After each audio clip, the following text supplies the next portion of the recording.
llevando el mensaje de los tres ángeles las 24 horas del día. Este es Som TV Latino, un canal de Secrets Unsealed.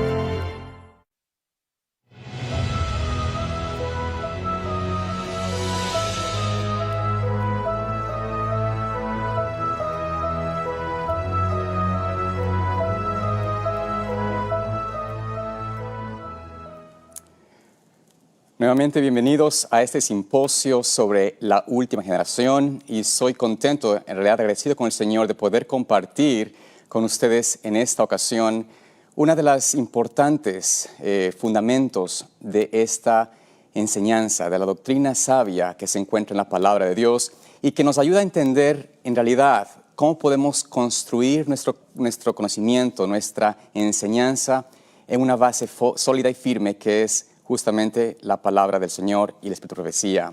Quiero agradecer también que me dieron la oportunidad de venir acá a este ministerio, a Som TV, para poder compartir este tema que es titulado Paz para con Dios. Tenemos paz para con Dios. Y quiero comenzar en esta ocasión, antes de abrir la palabra del Señor, quiero invitarles, donde quiera se encuentren ustedes, a compartir conmigo una oración para pedir que el Señor nos dirija al abrir su santa palabra. Oremos.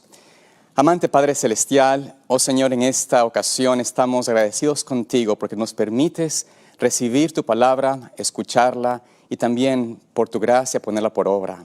Señor, rogamos que nos ayudes a tener tu Santo Espíritu en nuestra mente, en nuestro corazón, en nuestras vidas, que a través de Él podamos ser enseñados todas las cosas y también guardar todas las cosas. Acompáñanos en esta hora en el nombre de Jesús. Amén. Es en realidad una de las mayores responsabilidades nuestras, poder sacar información correcta de la palabra de Dios y poder establecer doctrinas que tengan bases sólidas y realmente fundamentos sólidos. Es un peligro para nosotros asumir ciertas cosas simplemente porque leemos información o recibimos información de parte de los hombres. Para poder realmente saber que estamos construyendo algo sólido, hay que asegurarnos que nuestro fundamento esté sólido. Si tú construyes una pared, una construcción, una edificación en un fundamento no sólido, el desenlace es ruina. Y por ende hay que aprender a comprender las doctrinas fundamentales, la enseñanza fundamental acerca de la naturaleza de la justificación para poder entender cómo es que nosotros, como pueblo de Dios, podremos, por su gracia, ser parte de un pueblo, de una última generación que guardará los mandamientos de Dios y tendrá esa fe de Jesucristo. Quiero invitarles a que vayan conmigo a un versículo que realmente empieza a demostrarnos, a darnos una vislumbre de lo que significa la justificación como el Señor quiere que la tengamos, y realmente incluye una interesante declaración allí el rey Salomón, cuando mencionó en Proverbios 28:13 lo siguiente, dice, el que encubre sus pecados no prosperará, mas el que los confiesa y se aparta alcanzará misericordia. Este versículo nos presenta aquí, como mencionábamos del rey Salomón, un concepto interesante, muy marcado y diferente a lo que usualmente pensamos significa el perdón de Dios o la justificación dada de Dios por el hombre.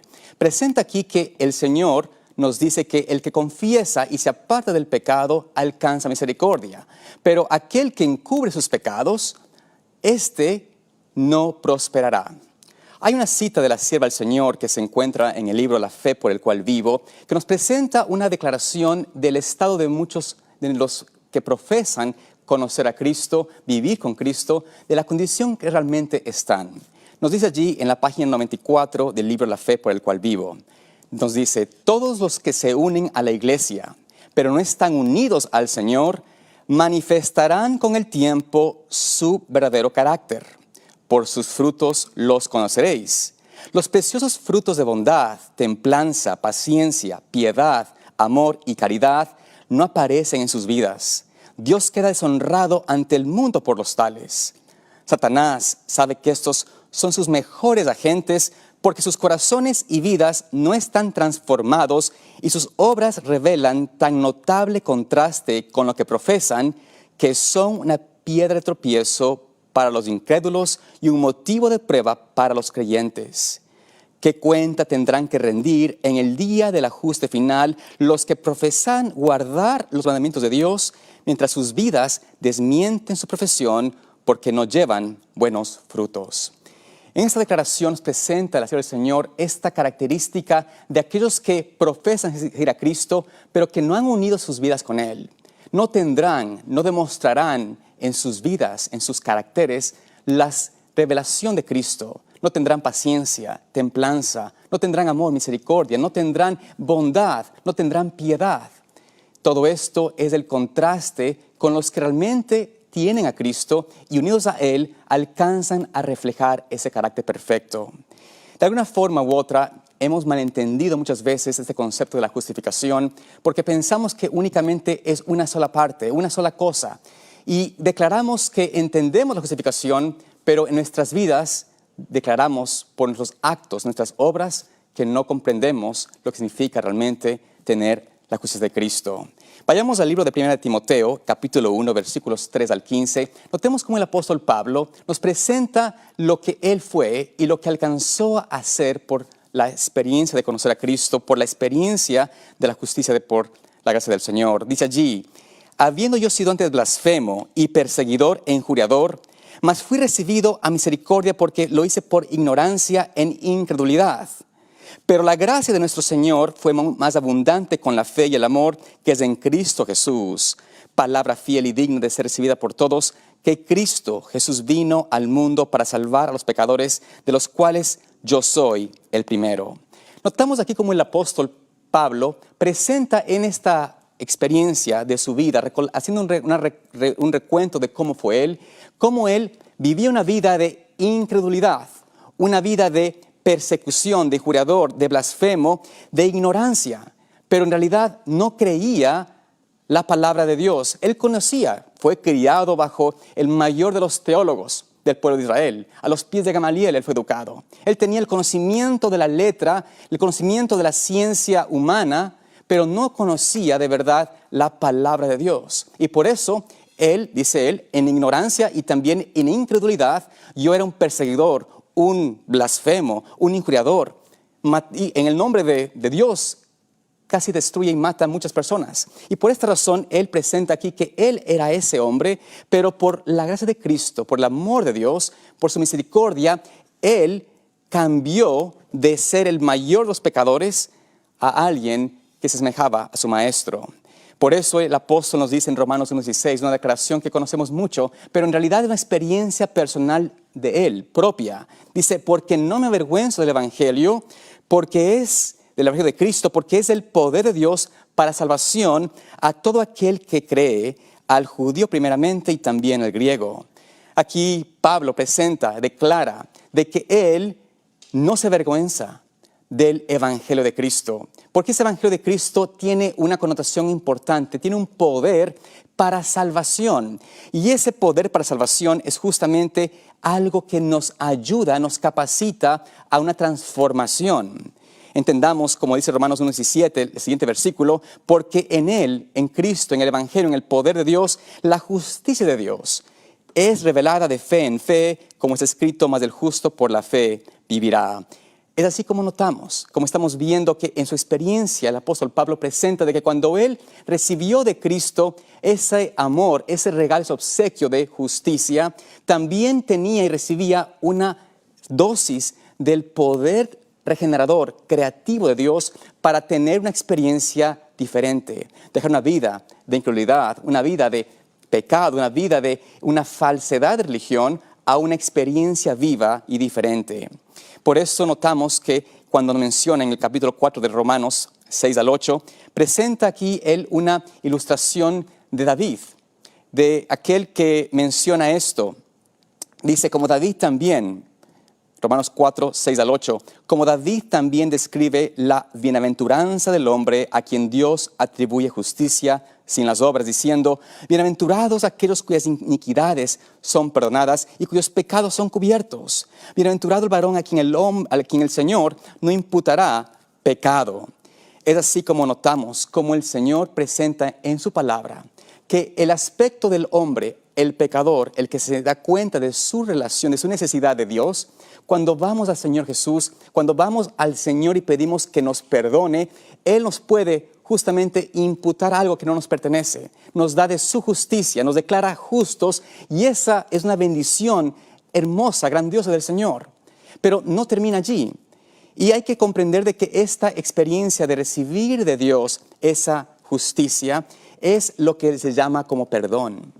Cuando uno va al Señor con esa humildad, con esa característica de darse cuenta de que hemos pecado, que nuestra vida es realmente una vida de maldad, donde estamos todavía caminando en caminos de muerte, en caminos de engaño.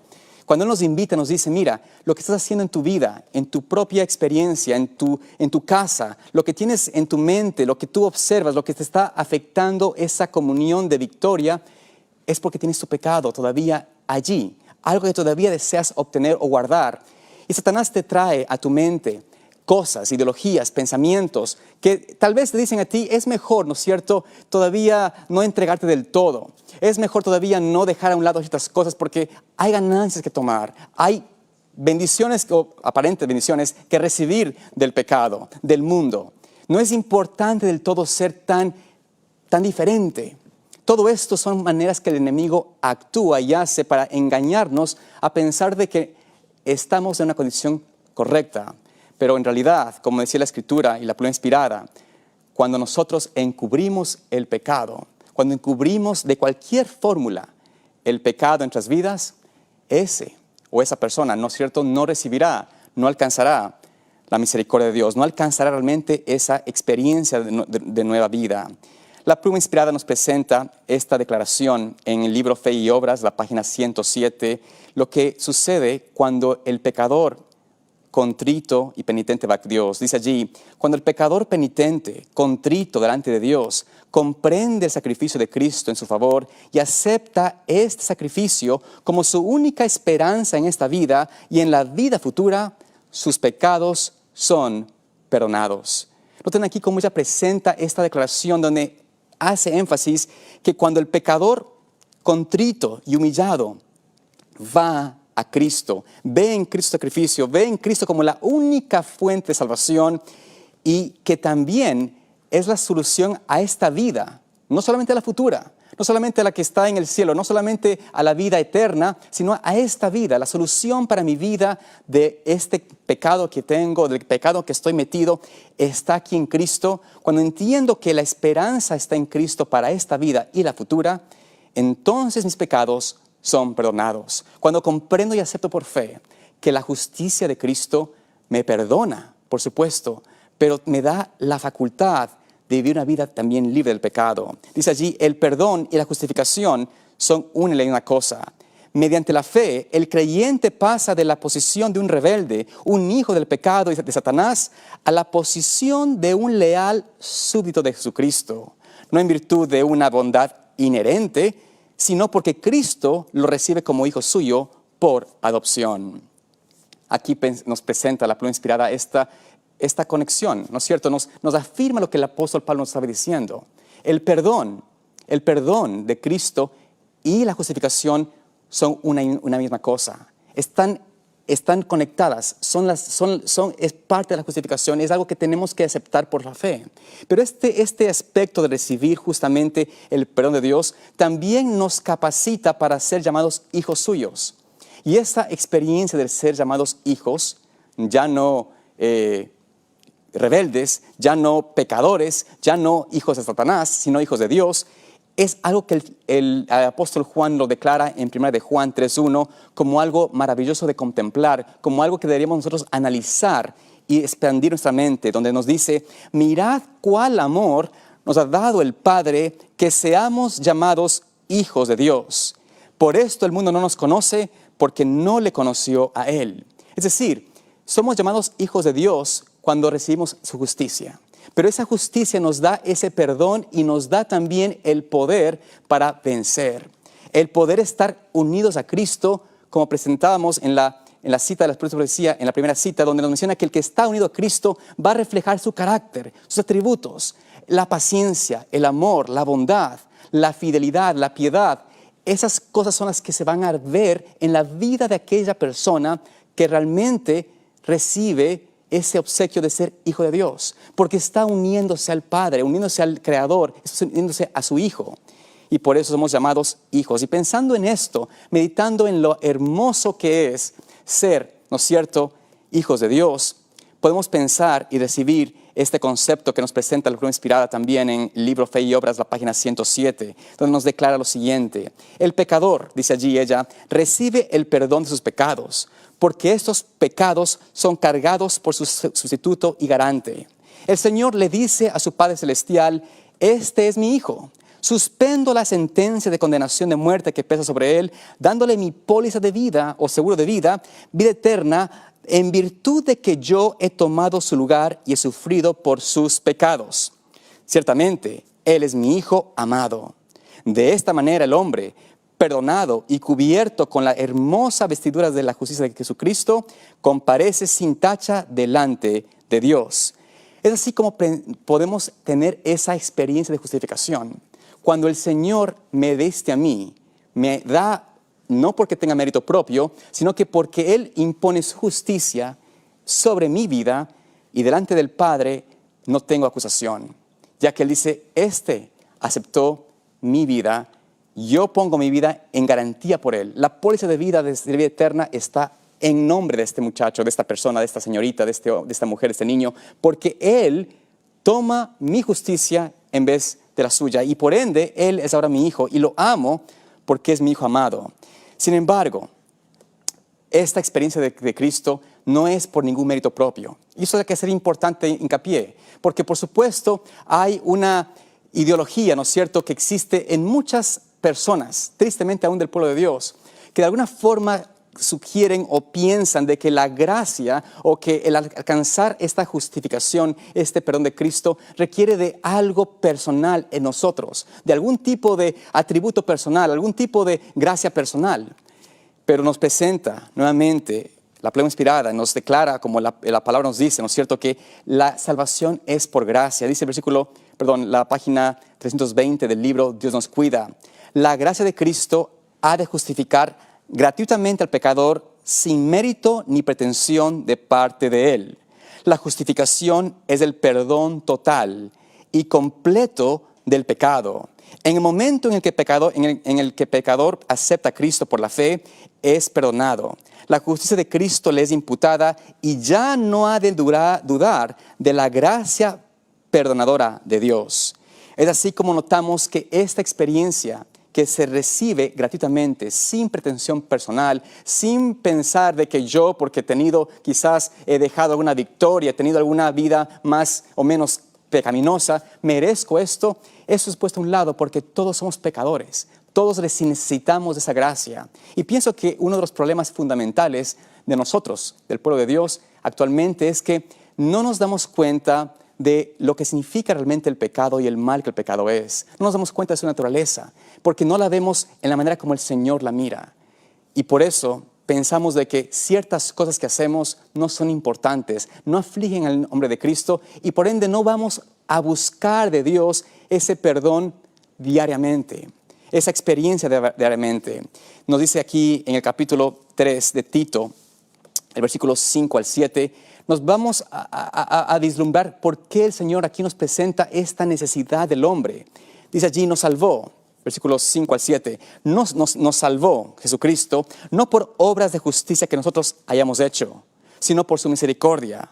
Y aquí podríamos decir que muchos, y la gran mayoría del mensaje actual, del evangelio actual, de la teología moderna, ¿no es cierto?, común adventista ahora, se ha limitado a esto y habla más en énfasis de esto, de la misericordia de Dios, que por su gracia somos salvos, pero dejan a un lado el segundo aspecto fundamental de la justificación, y es lo que sigue. Dice allí, nos salvó no por obras de justicia que nosotros hayamos hecho, sino por su misericordia, por el lavamiento de la regeneración y de la renovación del Espíritu Santo, el cual derramó en nosotros abundantemente por Jesucristo nuestro Salvador, para que justificados por su gracia, viniésemos a ser herederos conforme a la esperanza de la vida eterna.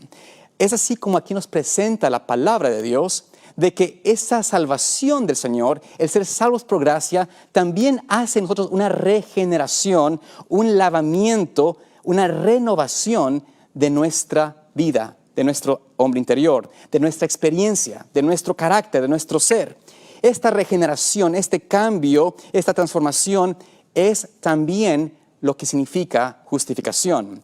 De hecho, el Señor tuvo que declarar esto a uno que tenía este engaño, pensando de que él tenía una vida lo suficientemente buena y santa, humanamente hablando, para poder ser salvo.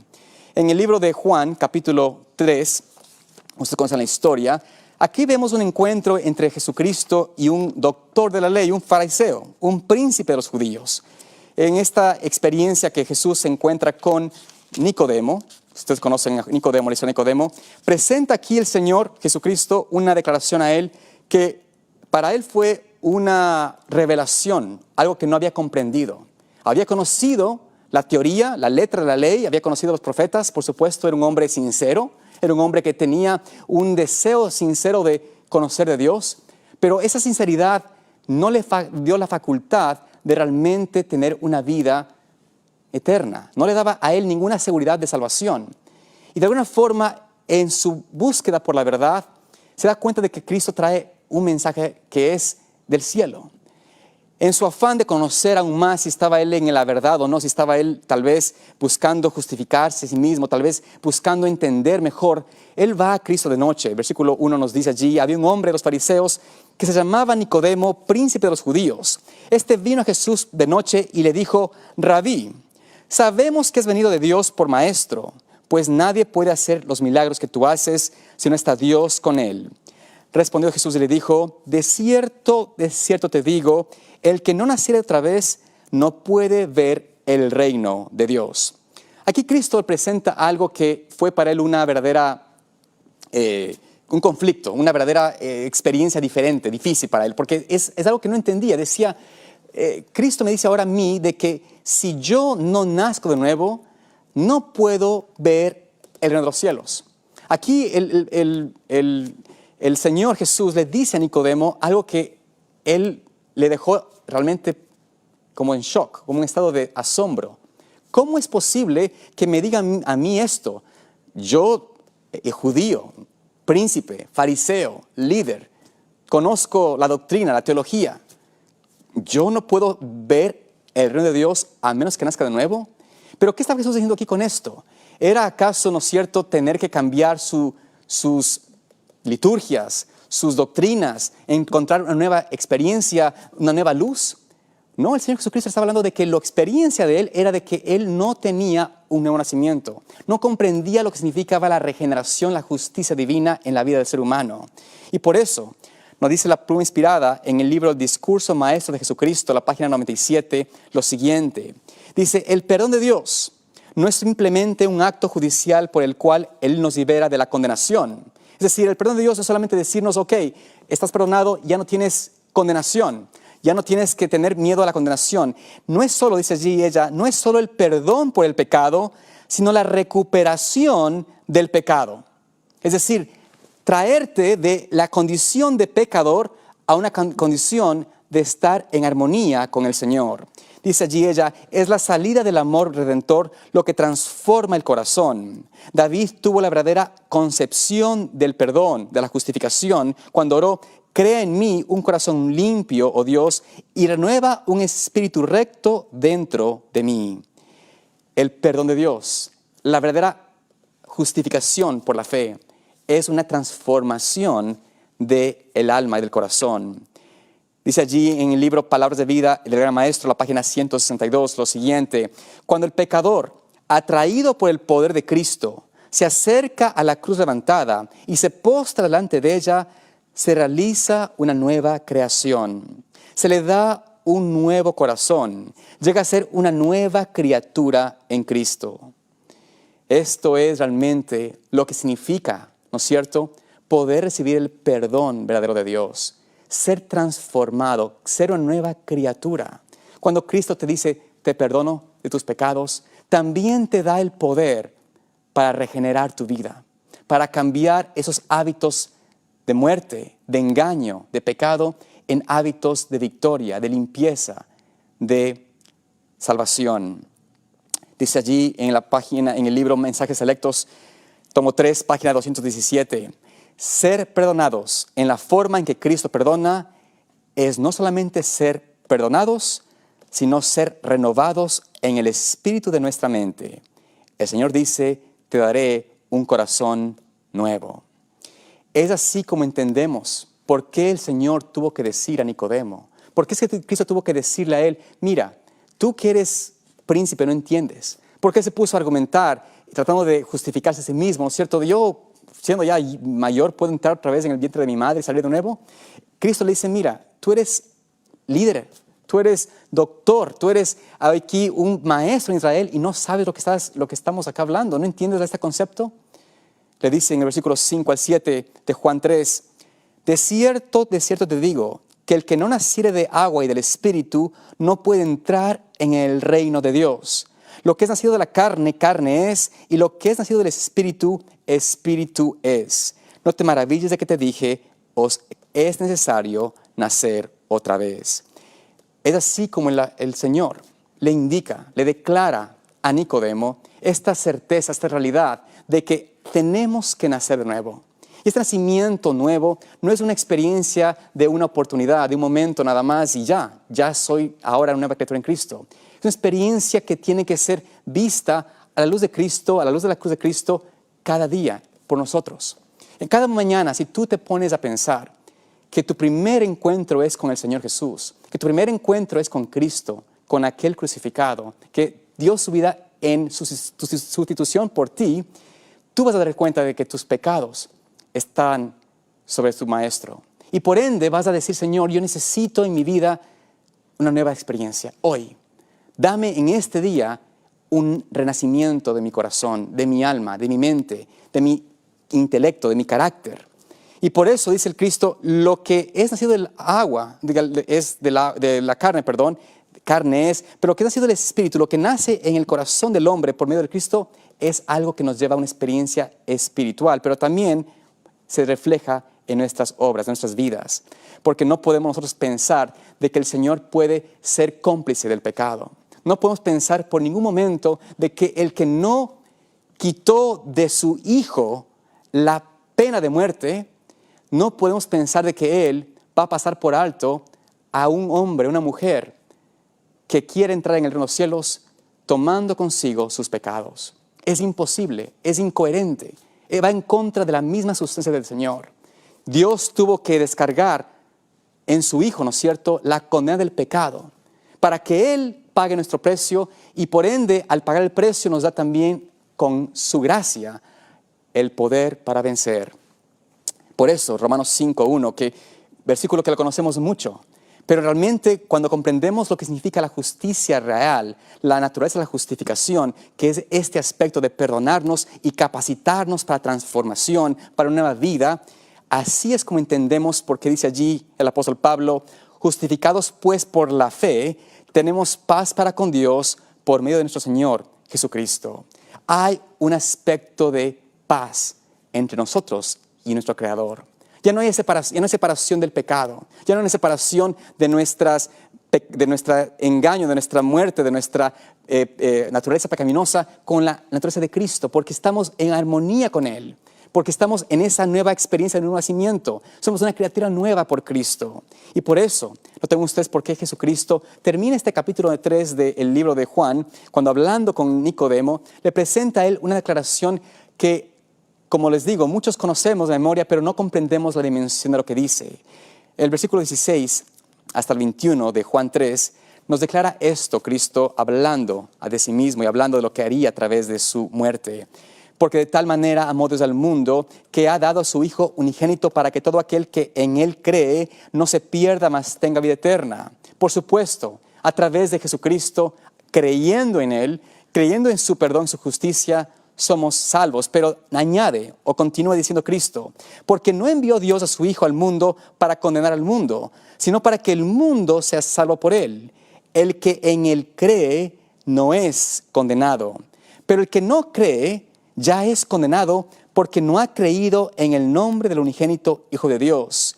Y esta es la condenación, que la luz vino al mundo Y los hombres amaron más las tinieblas que la luz, porque sus obras eran malas. Porque todo el que hace lo malo aborrece la luz y no viene a la luz, para que sus obras no sean reprobadas.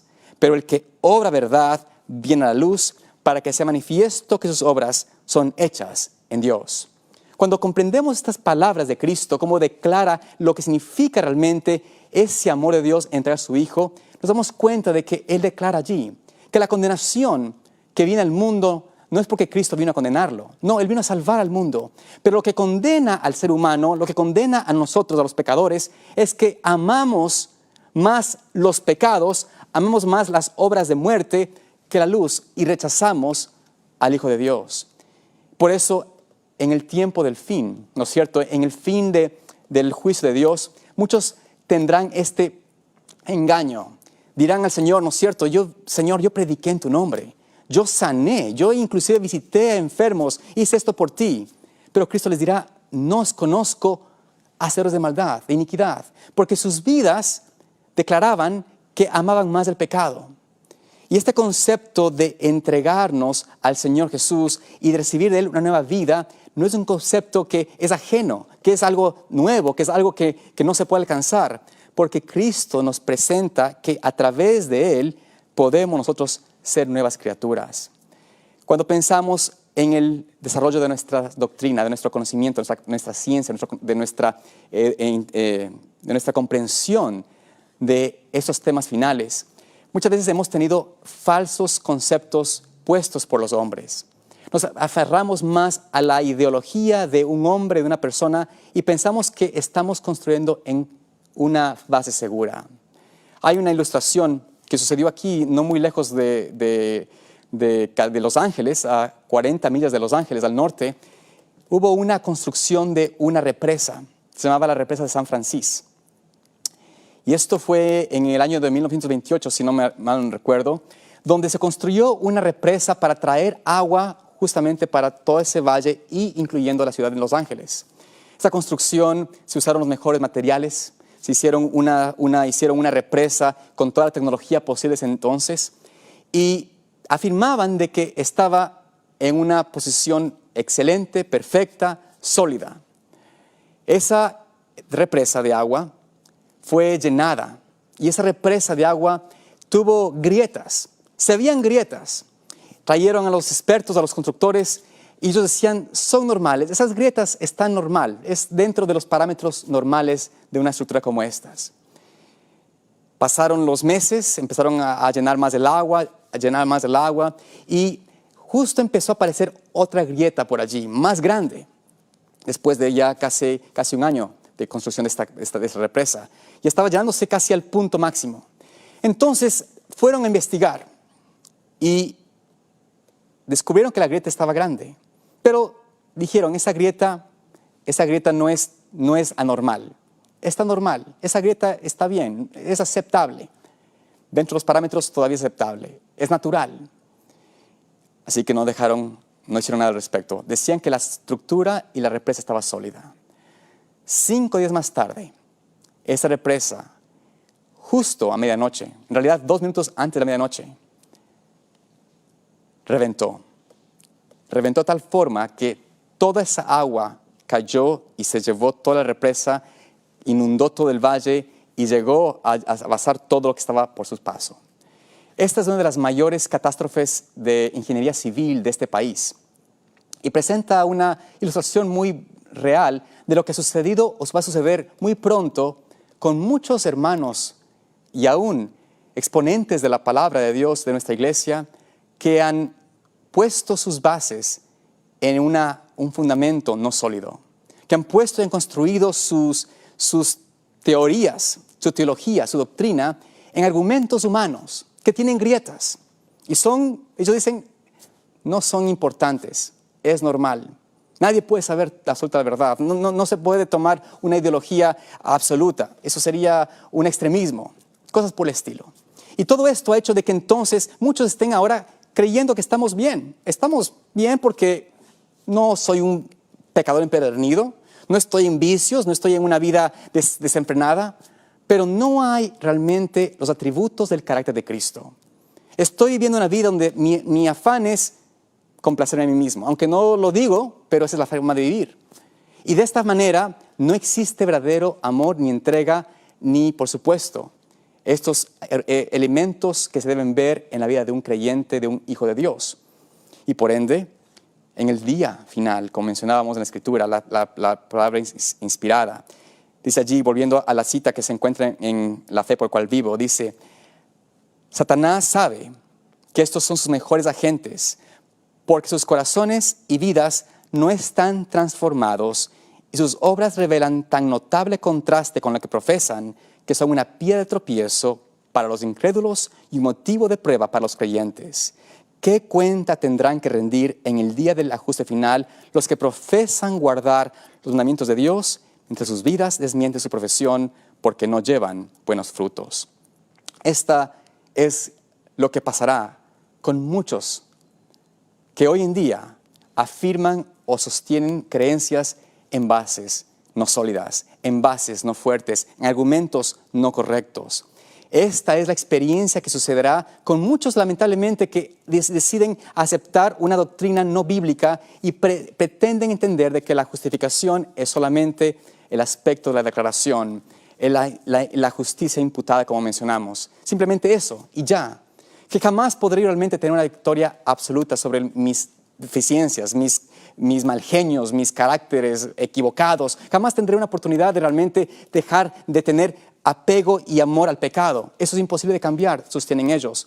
Y todo esto es para tratar de llevar a las personas a una falsa seguridad, a un falso sentido de que estamos bien.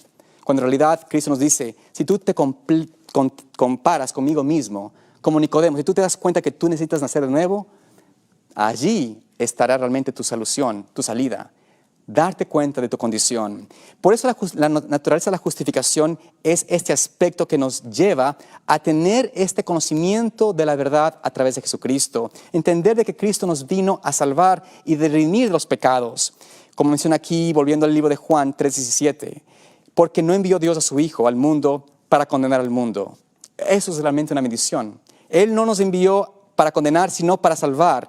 Pero que el que no cree en Él, el que no acepta esa posibilidad de ser transformado, de nacer de nuevo, entendiendo el contexto de lo que estamos aquí hablando. Cristo le dice a Nicodemo, el que cree en el Hijo del Hombre, el que cree en Cristo, el que cree que puede nacer de nuevo a través de su justicia, ese es el que puede ser salvo.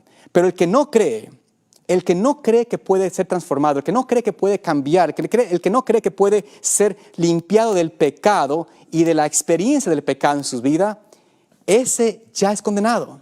Dice Cristo, no lo digo yo, dice Jesucristo, porque no ha creído en el nombre del unigénito Hijo de Dios. Creer en Cristo no significa creer que existió y que es un personaje de la historia y que creer que inclusive va a venir otra vez. Eso no es lo que dice aquí la palabra. Es aquel que realmente cree que puede ser transformado por su gracia. Y por eso él menciona aquí Cristo, y esta es la condenación, que la luz vino al mundo, la luz ha venido al mundo, y los hombres amaron más las tinieblas que la luz, porque sus obras eran malas. Pensemos en esto, apreciados amigos, hermanos. ¿Estamos realmente amando más nosotros las obras malas? ¿Tenemos ese amor más al mundo? ¿Rechazamos la luz porque nos golpea en esas áreas de nuestra vida que nos demuestra que estamos en error? ¿Qué es lo que nos incomoda de la palabra de Dios y la inspiración profética? ¿Qué es lo que me incomoda a mí de entender de que tengo que transformarme a la imagen de Cristo? ¿Qué es lo que me incomoda a mí de tener que aceptar que mi vida necesita de una guía, de una dirección? Ustedes saben qué pasó con el pueblo de Israel en la antigüedad, cuando estuvieron allí en el desierto. Pasaron 40 años dando vueltas. ¿Era porque no tenían guía? ¿Era porque no tenían a un líder que era Cristo, ¿no es cierto?, guiándolos? ¿Por qué tuvieron que estar 40 años allí? Porque esos amaban más las obras de muerte. El Señor no pudo usar ese pueblo que salió de Egipto porque era un pueblo de dura cerviz, de incredulidad, que no querían ser realmente el pueblo de Dios, no querían escuchar su voz. Y vez tras vez el Señor les enviaba, ¿no es cierto?, a través de Moisés, llamados para regenerar, para transformar, para vivir conforme a su mandato. Pero vez tras vez rechazaban, murmuraban, se quejaban, iban en contra de lo que el Señor había revelado. Es algo muy similar a lo que está pasando en el tiempo, en el Iglesia Adventista en el tiempo actual. Una rebelión contra la palabra inspirada, con la palabra de Dios. Una rebelión con los atributos que nos dice la palabra de Dios, nos dice el Señor, de transformarnos a semejanza de Cristo. Y por eso, no es que no tenemos dirección, por supuesto que tenemos dirección. Cristo está al control. Y el Señor está esperando que su pueblo pueda despertar de su letargo, darse cuenta de que el tiempo en que vivimos es realmente corto y último, y por ende podamos amar al Creador. Por eso dice allí, todo aquel que aborrece, volviendo al capítulo 3 de Juan, porque todo aquel que hace lo malo aborrece la luz y no viene a la luz, para que sus obras no sean reprobadas. Todo aquel que hace lo malo no quiere venir a la luz. Todo aquel que hace lo incorrecto, lo que se aferra a sus pecados, no quiere realmente esa justificación verdadera. Quiere la justificación a medias, la justificación donde se declare y se siente que es perdonado, pero nada más eso. No quiere aceptar que el Señor nos dice, mira, mi justicia es perfecta, te capacita para transformar tu vida y darte una nueva experiencia, una nueva regeneración. Pero el que obra verdad, dice Cristo, termina allí, ¿no es cierto? El versículo 21, pero el que obra la verdad, viene a la luz. El que escucha la voz de Cristo, la justicia de Cristo, el que acepta el perdón del Señor, viene a la luz y recibe de Cristo algo mayor para ser manifiesto que sus obras son hechas de Dios, dice allí, para que sea manifiesto que sus obras son hechas en Dios. El verdadero creyente, el verdadero justificado por el Señor, la verdadera justificación, la naturaleza de la justificación nos da en realidad una experiencia de hacer obras semejantes a las de Cristo, es decir, un carácter como el del carácter del Maestro.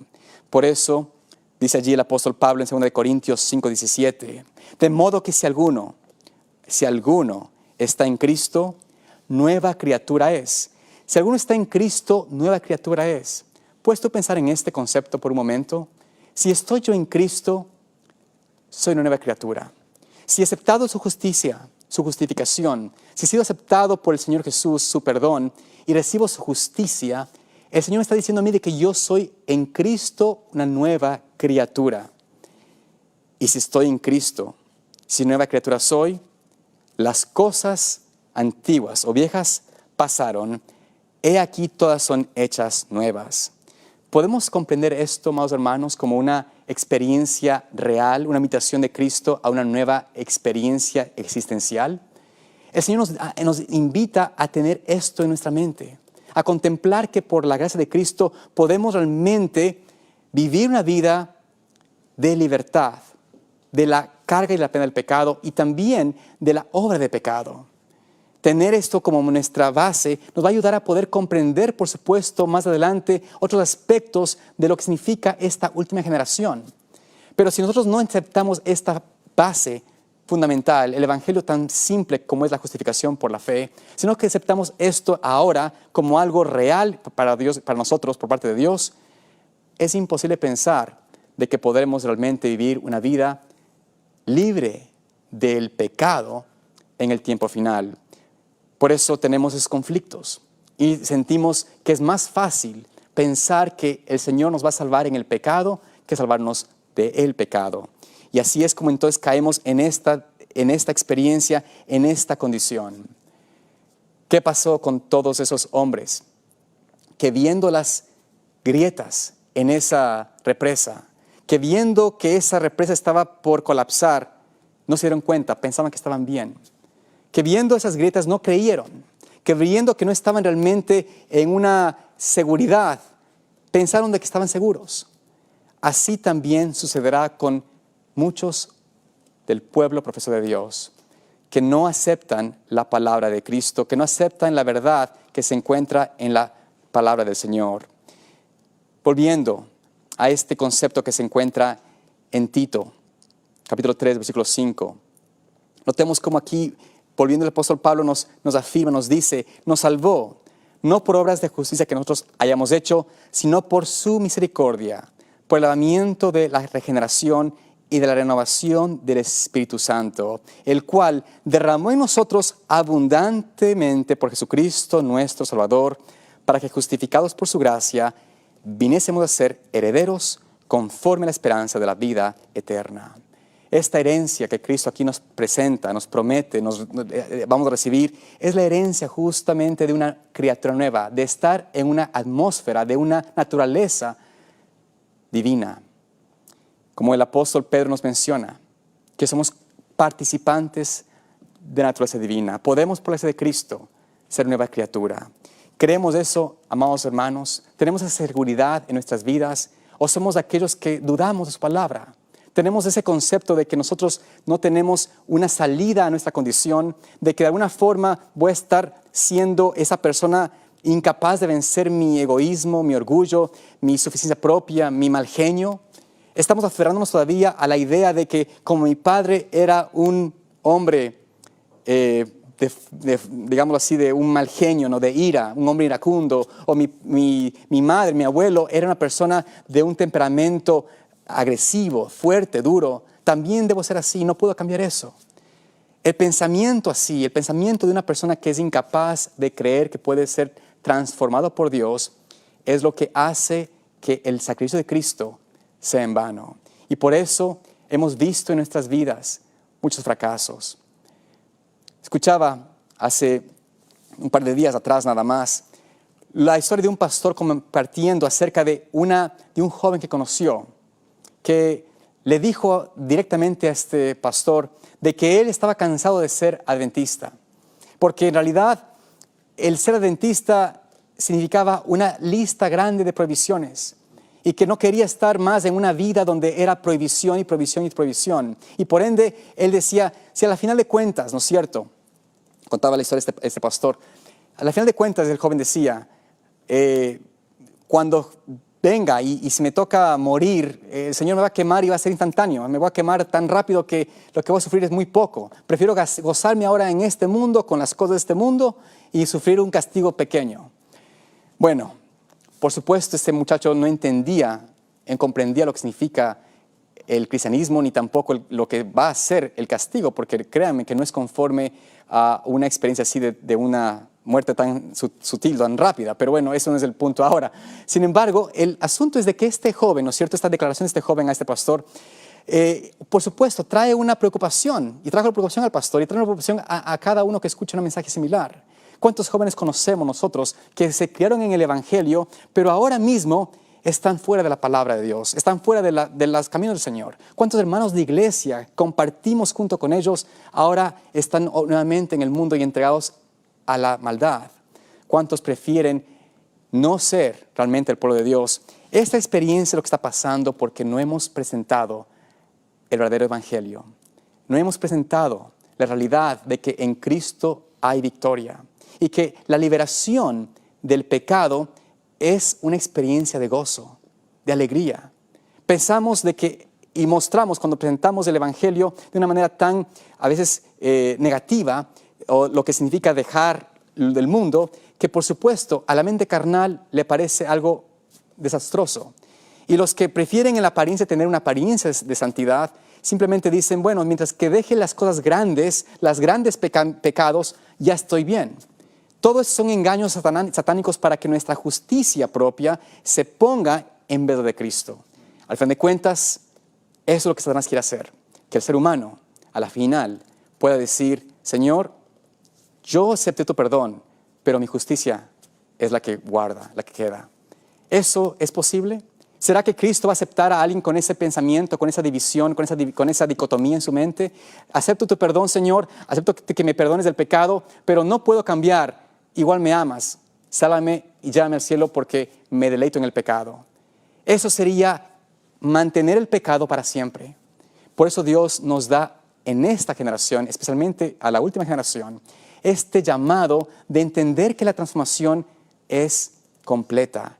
El poder de Cristo, su justicia, es realmente absoluto. Es suficiente para transformarnos de muerte a vida, de una vida de esclavitud al pecado, donde mis miembros, ¿no es cierto?, están sujetos a ese pecado, a esa naturaleza pecaminosa, a libertarnos de allí para darnos en una armonía, ponernos en una esfera de crecimiento continuo hacia la perfección que es en Cristo.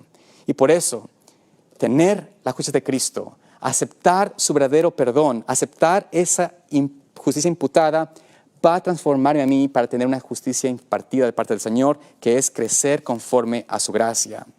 De los seguidores de Cristo, Nicodemo fue un hombre que no se habló más de él hasta el final.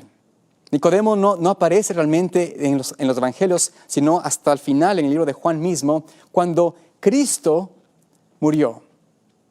Cuando Cristo murió, Nicodemo fue alguien que recordó ese intercambio con Jesús esa noche. Hasta ese momento él había tenido temor, ¿no es cierto?, de abiertamente hablar de Cristo. Pero cuando se dio cuenta y recordó que él, Cristo, está tendido en el madero, cuando vio al Hijo del Hombre exclamar, consumado es, cuando vio que el cielo se había oscurecido y había demostrado que Cristo quedó rechazado por el Padre, en el sentido de que tuvo que abandonarlo porque se hizo pecado por nosotros, Nicodemo empezó a verdaderamente comprender la naturaleza del pecado, a darse cuenta de la realidad de lo que Cristo le había dicho esa noche. Y decidió en su corazón, yo no quiero aborrecer la luz. Yo no quiero ser de aquellos que aborrezcan al Hijo del Hombre. Y por eso, a pesar de que los discípulos de Cristo lo abandonaron, Nicodemo salió con osadía, con valentía, a pedir el cuerpo de su amado Maestro. Fue aquel hombre que comprendió en esa escena tan oscura, tan triste de la humanidad, el significado de la experiencia de tener un nuevo nacimiento. Ya no le importó a él más la reputación humana, lo que dirán sus otros líderes en teología, los otros doctores de la ley, los otros fariseos. Ya no se preocupó más de lo que el Sanedrín diría, los concilios humanos le dirían. En ese momento decidió, yo debo ser, por gracia de Cristo, una nueva criatura.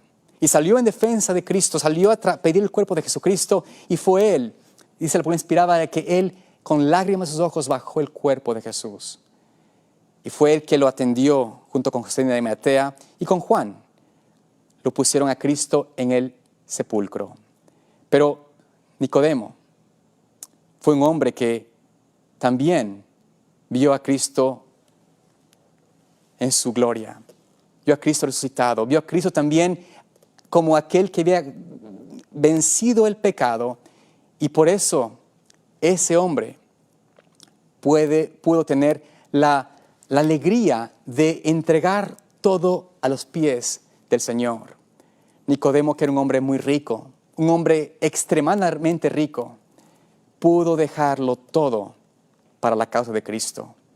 Murió como un hombre pobre en esa tierra, pero finalmente había alcanzado la salvación eterna. Había ganado la verdadera dicha celestial. Había realmente llegado a ser aquel hombre que el Señor le dijo en esa noche, si no naces de nuevo, no verás los cielos. Si tú aceptas a mi vida, si tú realmente me aceptas ahora, podrás estar conmigo. Allí es cuando realmente Él dijo, yo tengo que nacer de nuevo. Y por eso Dios nos invita a nosotros ahora a tener esa experiencia hoy. Tal vez tuviste un momento, tal vez te zafaste, te apartaste, tal vez creíste un engaño, pensaste que estabas en una condición aceptable ante Dios, pero no es así. A menos que nazcamos de nuevo, a menos que tengamos la justicia verdadera en nuestras vidas, que es de Cristo y solo viene por Cristo, a menos de que realmente tengamos esa transformación, no podremos ver el reino de los cielos.